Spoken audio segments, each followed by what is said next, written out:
video for anyone struggling to stay raw at the moment. So yeah, people who are like maybe feeling really lightheaded, feeling sick, having like the thought of more fruit make them be like, oh, I can't stomach more fruit. Yeah, just that sort of stuff, like intense cravings for cooked food. Because I went through this. The first time I tried to be raw. This was the beginning of March. Don't know if anyone else has watched my previous videos. You'll see that at the beginning of March I did like a raw food confession, which was where I was trying to do a fully raw for March challenge, and I failed on day 4 because I felt really sick. I was like really just, I had no energy, just felt nauseous at the thought of more fruit really. And I tried raw again a few weeks later, and on the 17th it was, and I have been raw since. It's now the 11th of June and I am still fully raw and I feel amazing, and I'm going to tell you how I got through that. First of all, the first mistake I made was not eating enough. I was having things like I might have 10 oranges for lunch or something, and that's just not enough calories. Let alone that these oranges probably aren't even ripe. So that's like, they're not very good to include really, because they're not going to have enough sugar in them to satisfy you. And they're just not very good quality, a lot of the oranges. So yeah, I didn't really include, I haven't included those this time, and I've made sure I'm eating enough, so I'm getting over 2,000 calories a day, or between 2,000 and 3,000 calories a day, depending on if I'm doing any sport or bike riding or anything like that. 3,000 is probably up there with my maximum. I don't know if I've done that any few days. It's probably around 2,000 to 2,500.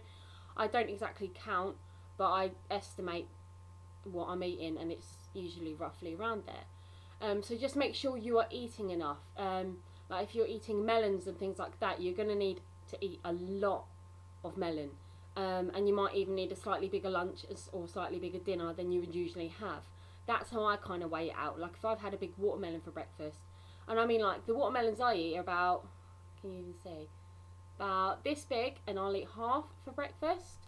So they're massive watermelons. And I might even have a bigger lunch because of that, like chucking an extra couple of bananas or something, just because I can feel myself getting hungrier from it. So just be aware of that you're eating enough calories. Because you might feel really full, but you might need to eat a little bit more. Like if you've had a very low calorie food, for example tomatoes, I made that tomato dressing and stuff before, and yeah, that's definitely a snack or something like that, which tomatoes are so low in calories, you need to be aware of that. So just bump up maybe your other meals, maybe have your tomato sauce as a snack sort of thing. Just make sure you get enough calories. It might seem like a lot of food to someone who's just come to raw food. I came from like a raw till 4 style, so I was kind of used to eating large quantities. So I've kind of adjusted quite well, I think.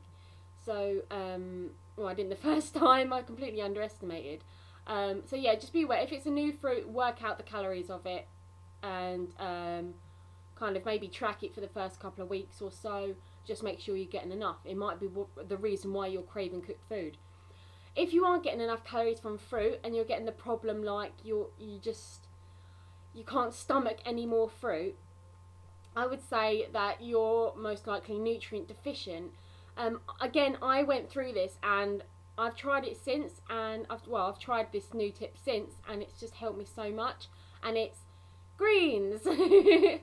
I do go on about greens quite a lot, but I think I need to hit it home. Greens are so important. I've done another video on why they're so important. But yeah, they really help just curb your cravings down. They kind of balance you out. It's almost like your body is searching for nutrients, and it's thinking, oh, just eat the cooked food because I need these nutrients, which I think rice and stuff like that, they do have a lot of nutrients in them, which is why we crave them. But if you don't want to eat cooked food because it's not what you want to do, it's not your health journey, it doesn't work well in your body, whatever the reason, include the greens in your lifestyle, and that may and most likely will help you stay raw. The thing, like, if you've got to the point where you feel really, really sick, I think that you've kind of, what you've done is you've missed out on a good couple of days worth of greens at least, you know, and you need to be, so yeah, I don't think we should be reaching that point where we feel physically sick from eating fruit. I think what that means is you should have eaten lots of greens in the week up for that, like, or the days. I think it builds up and builds up, that kind of, that lack of nutrient, and then makes you feel like, oh, I can't stomach any more fruit, I need these other nutrients.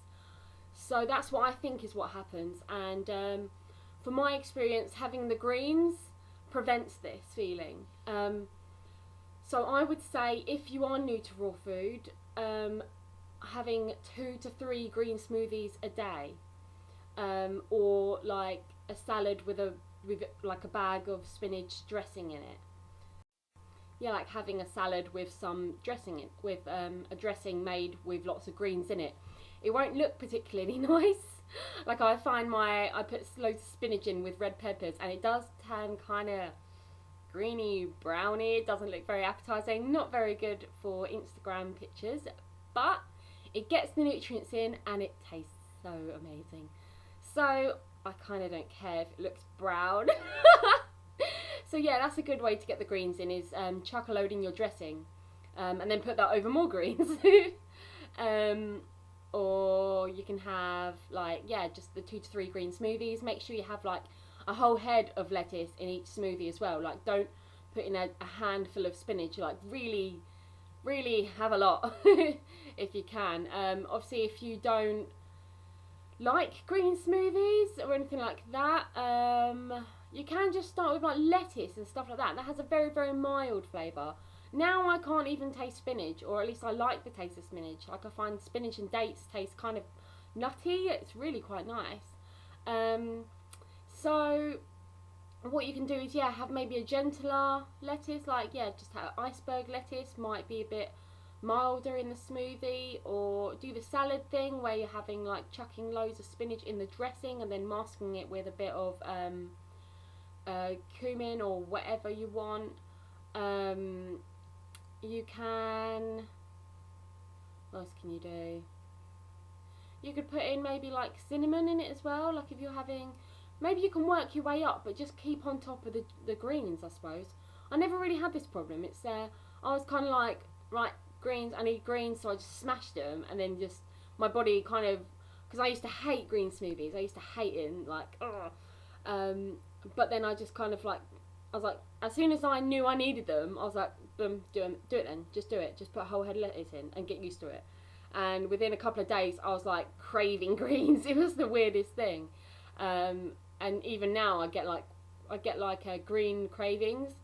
Like, really, really, really want some, like, even just to munch on its own. So, but I would suggest the greens in smoothies, because they it actually kind of pre-digests it for you, so that you can digest it easier and kind of utilize all the nutrients from it as easy as possible. And yeah, that's what I did. So for the first month, 2 to 3 green smoothies a day, at least 1 head of lettuce in each smoothie.